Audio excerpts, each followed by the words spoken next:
చిన్నారుల కథల ప్రపంచం పాటలతో కథలతో.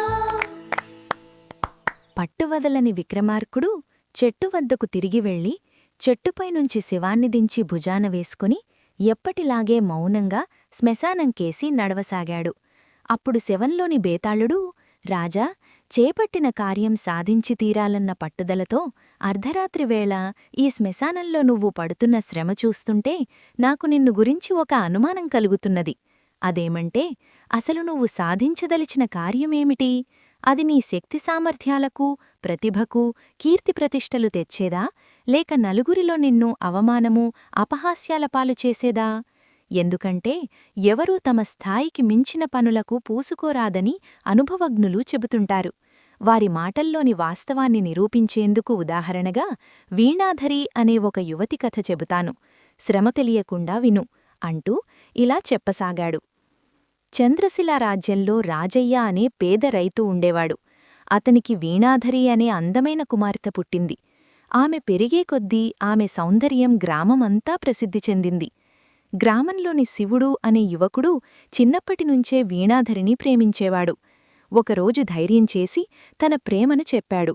కాని వీణాధరి అతన్ని మృదువుగా తిరస్కరించింది. ఎందుకంటే ఆమె కల ఒక రాజకుమారుణ్ణి వివాహం చేసుకుని రాణి కావడం. ఆ కలను నిజం చేసుకోవాలని ఆమె రాజభవనంలో పరిచారికగా చేరింది. అక్కడ ఆమె రాజజీవనాన్ని దగ్గరగా గమనించింది. ఒకరోజు ఒక చిత్రకారుడు సూర్యాస్తమయం చిత్రాన్ని మహారాణికి కానుకగా ఇచ్చాడు. రాణి ఆనందించి అతనికి పెద్ద బహుమతిచ్చింది. కాని వీణాధరి మాత్రం ఆ చిత్రంలో ప్రత్యేకత చూడలేకపోయింది. రాణి నవ్వుతూ చెప్పింది, రూపం మాత్రమే కాదు, కళాహృదయం కూడా కావాలి. కొద్ది రోజుల తర్వాత యుద్ధవార్త వచ్చింది. అందరూ ఉలిక్కిపడ్డాలు. వీణాధరి భయపడింది. అప్పుడు రాజు ఆమెకు ధైర్యం నేర్పాడు. ఒకరోజు రాణి వనవిహారానికి వెళ్ళినప్పుడు వీణాధరి ఆమె నగలు ధరించి అద్దంలో చూసుకుంటోంది. అదే సమయంలో యువరాజు విజయదీపుడు అక్కడికి వచ్చాడు. అతడు వీణాధరి సౌందర్యానికి అబ్బురపాటు చెంది, సుందరీ, ఎవరు నువ్వు అని ప్రశ్నించాడు. సాధారణమైన దుస్తులు ధరించి ఉన్న ఆ యువకుణ్ణి చూసి వీణాధరి అతన్ని ఆటపట్టించాలనుకుని, నేను శక్తిపురి రాజ్య యువరాణిని, ఈ రాజ్యం మహారాణి ఆహ్వానం పంపగా విందుకు వచ్చాను అన్నడి హుందాగా. అందుకు యువకుడు, నేను ఈ రాజ్యం యువరాజు విజయదీపుడిని, విద్యాభ్యాసం ముగించుకొని ఇప్పుడే గురుకులం నుంచి వస్తున్నాను. నీ సౌందర్యం నన్ను దిగ్భ్రాంతుని చేసింది. నీకు సమ్మతమైతే పెద్దల అంగీకారంతో మన వివాహం జరిగేలా చూస్తాను అన్నాడు. ఇది విని వీణాధరి తను పరిహాసం ఆడించిన యువకుడు సాక్షాత్తు యువరాజేనని గ్రహించింది. ఆమెను యువరాణిగా భావించి వివాహం చేసుకోవాలని కోరాడు. యువరాజులు, క్షమించాలి, నేను మహారాణి పరిచారికను. మహారాణి ఆభరణాలు ధరించి చూసుకోవాలన్నా చిత్తచాంచల్యముతోనూ మీరెవరూ తెలియక తప్పుగా ప్రవర్తించాను. నా తప్పు క్షమించండి అని వేడుకున్నది. నిజం తెలుసుకున్న విజయదీపుడు చిలునవ్వుతో, భయపడకు, నేను మట్టిలోని మాణిక్యం విలువ గ్రహించాలనేగాని కాలదన్నిపోను. నువ్వు పరిచారికవైనా పరిణయమాడదల్చాను అన్నాడు. ఆ మాటలతో తేరుకున్న వీణాధరి, యువరాజా, మిమ్మల్ని ఒక చిన్న ప్రశ్న అడుగుతాను.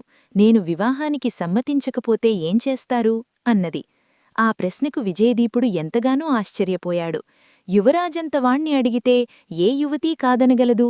నువ్వు అంగీకరించకపోతే అందుకు కారణం నువ్వు వట్టి అహంకారిమైనా అయ్యుండాలి, లేక మూర్ఖురాలైనా అయ్యుండాలి. అలా అయిన పక్షంలో నేను నిన్ను మించిన అందగత్తెను వివాహమాడగలను అన్నాడు.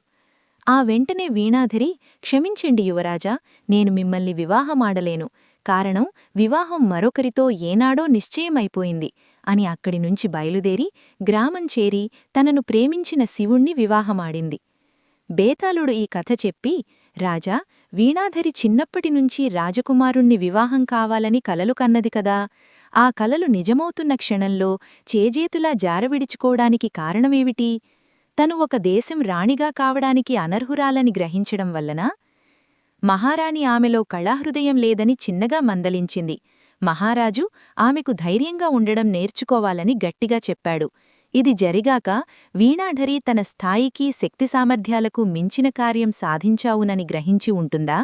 ఈ సందేహాలకు సమాధానం తెలిసి కూడా చెప్పకపోయావో నీ తల పగిలిపోతుంది అన్నాడు. దానికి విక్రమార్కుడు, వీణాధరి యువరాజును తిరస్కరించడానికి అవేవీ కారణాలు కాదు. తను కన్న కలలు వాస్తవం చేసుకున్నాక ఇక స్థాయి శక్తి సామర్థ్యాలు ప్రసక్తే ఉండదు. ఆమె యువరాజును అడిగిన ప్రశ్నకు అతనిచ్చిన జవాబే ఆమె అతణ్ణి వివాహమాడ నిరాకరించడానికి ముఖ్య కారణం.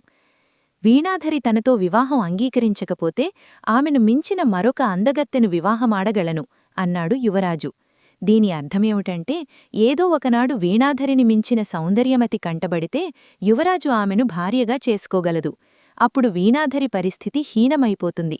ఇది ఆలోచించే ఆమె తన పగటికలలకు స్వస్తి చెప్పి తనని ఎంతగానో ప్రేమిస్తున్న తండ్రి స్నేహితుడి కొడుకైన శివుణ్ణి వివాహమాడింది. రాజుకు ఈ విధంగా మౌనంభంగం కలగగానే బేతాళుడు శవంతో సహా మాయమై తిరిగి చెట్టెక్కాడు. చిన్నారుల కథల ప్రపంచం మళ్ళీ కలుద్దాం స్నేహితులు.